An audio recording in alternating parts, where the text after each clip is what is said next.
My girlfriend used my card to throw a $1,300 birthday dinner. I wasn't even invited to it. I didn't raise my voice, I just watched everything unravel. Emily, 30, female, and I, 33, male, had been together for nearly 2 years.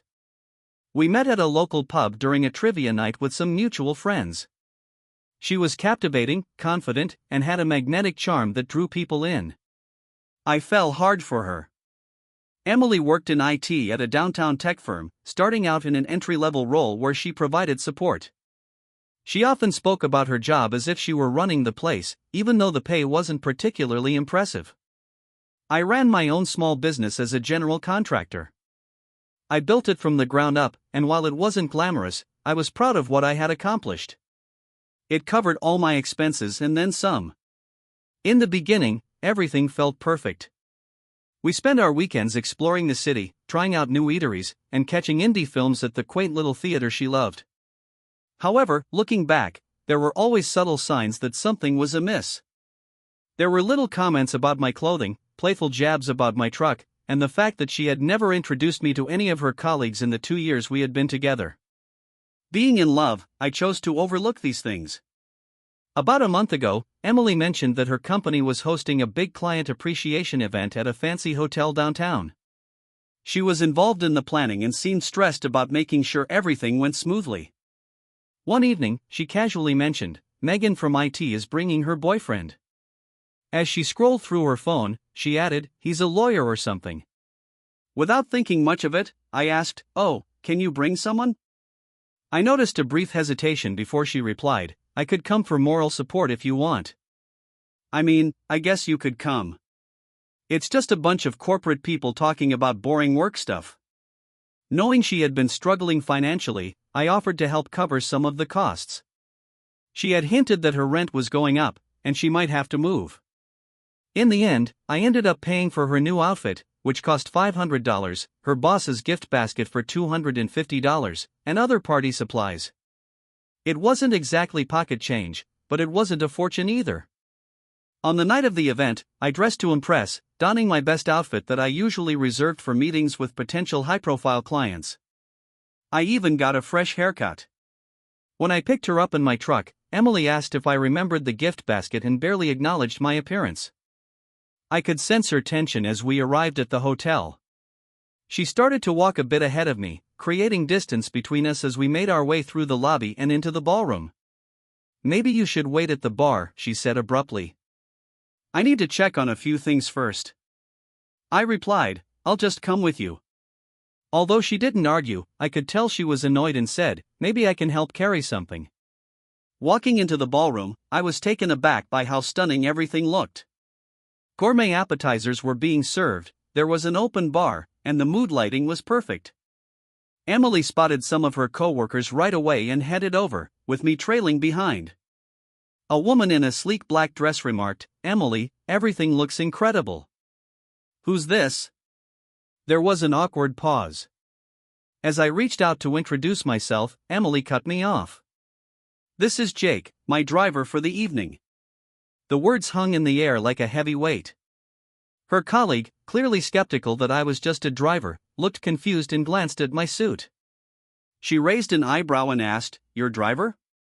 "Yeah," Emily replied with an exaggerated laugh. "He was nice enough to drop me off, but now he's actually heading out."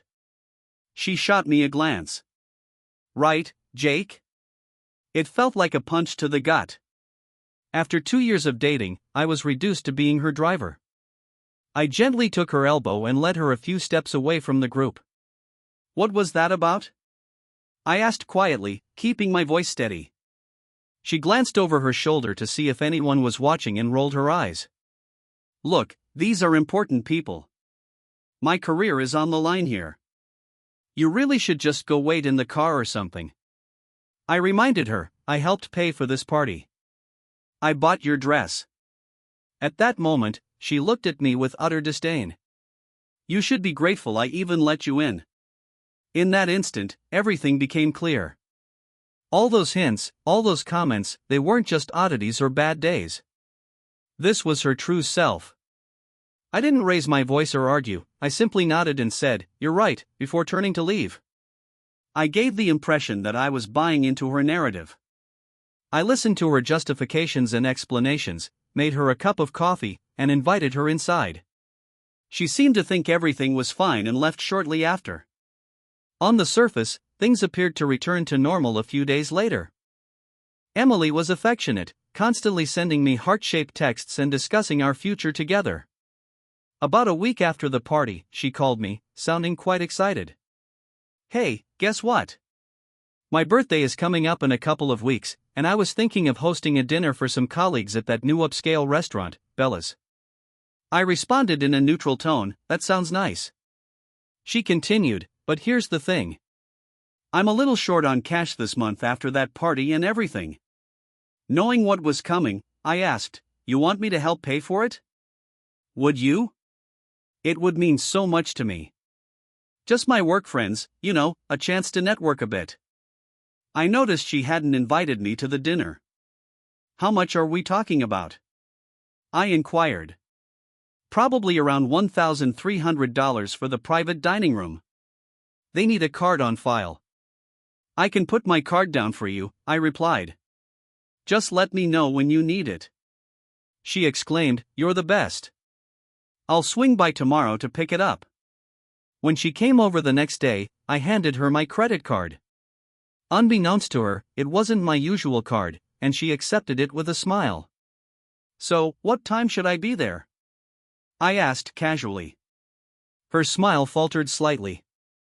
"Oh, actually, it's just going to be work people.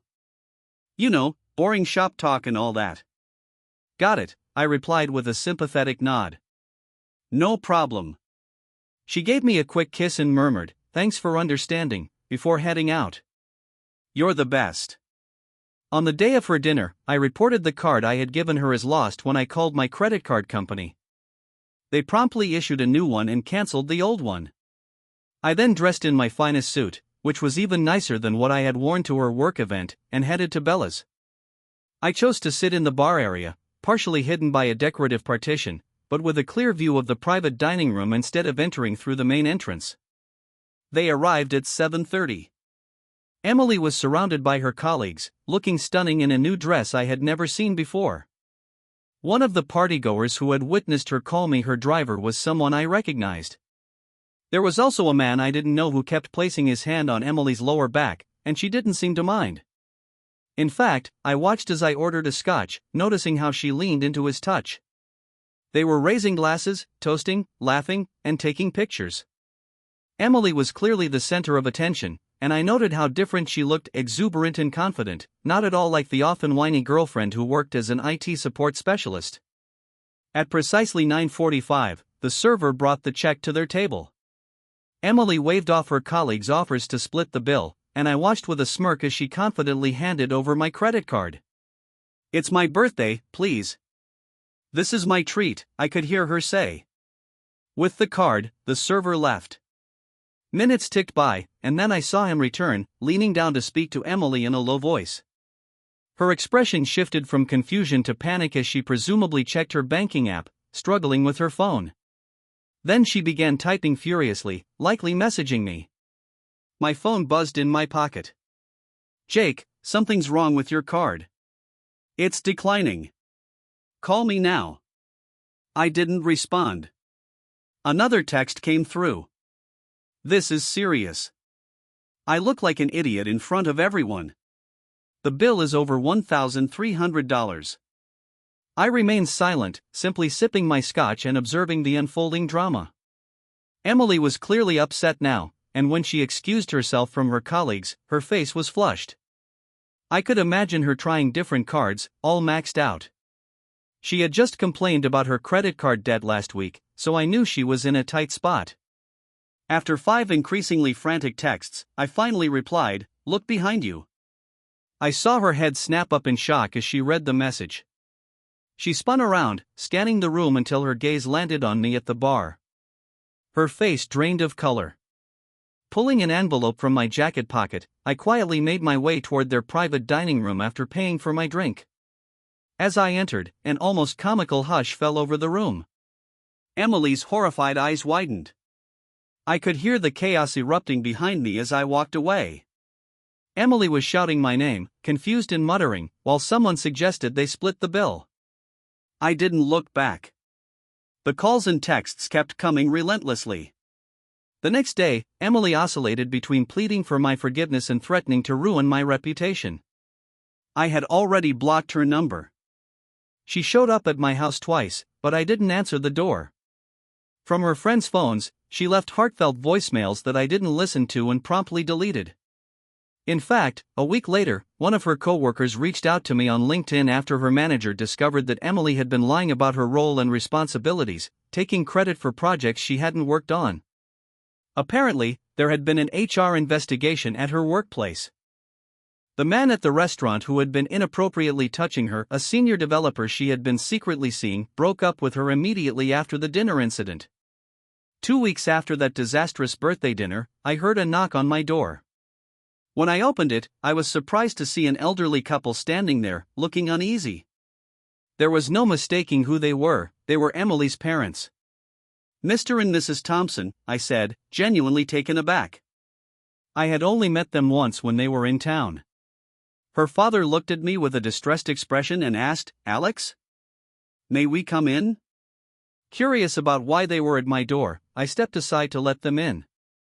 The atmosphere was tense as we settled into my living room. Finally, her mother spoke up. "We wanted to apologize. For Emily's behavior, for everything." Her father nodded in agreement. "She's been struggling since that night at the restaurant. She lost her job and had to move back in with us." "I'm sorry to hear that," I replied, and I meant it. Despite everything, I didn't want Emily to suffer. All I wanted was for her to leave my life. Her mother continued firmly, "No, don't apologize. She did this to herself. We've always known Emily could be materialistic. We probably indulged her too much when she was younger." Her father wore a disheartened expression. "We encouraged her to find someone financially stable and told her to use her looks while she had them, but we never thought she'd go this far." That clarified a few things for me. I remembered how her father used to joke about Emily landing a big fish when he learned I had my own business. Then he added, "She told us what happened." "Not at first. She came home with some story about you humiliating her, but eventually, we got the truth out of her." Her mother pulled an envelope from her purse. "She's too ashamed to come herself, but we wanted you to have this." Inside was a $1,000 check and a handwritten note that read, "For the dress, the gift basket, and everything else. I apologize." I stared at the check. The money wasn't the point, it had never been. Her father clarified, "We made her take responsibility. We made her sell some of her designer items to pay you back. It's a small step, but it's something." I said, "Thank you," and placed the check back in the envelope. "I appreciate you coming." They mentioned that Emily had erased all her social media profiles to focus on personal development or something similar. As for me, I was doing well in my business. I had cautiously resumed dating and even had coffee with a kindergarten teacher last week. She seemed genuinely interested in my answers and asked thoughtful questions about my work as a contractor. There are moments when I still remember Emily calling me her driver in that hotel ballroom.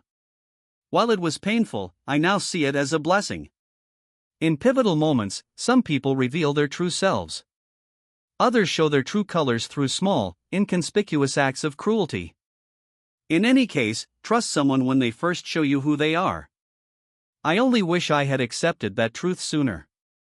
As for the credit card situation, the answer is no, she couldn't be charged with fraud.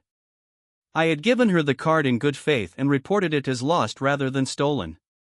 In that case, the bank simply cancels the old card and issues a new one. Yes, it was petty to leave her with that bill, but I felt entitled to a little pettiness after being treated like a cash machine for 2 years. Thanks for sticking around until the end. If you enjoyed this story, make sure to subscribe and hit the bell so you don't miss the next drama-filled episode.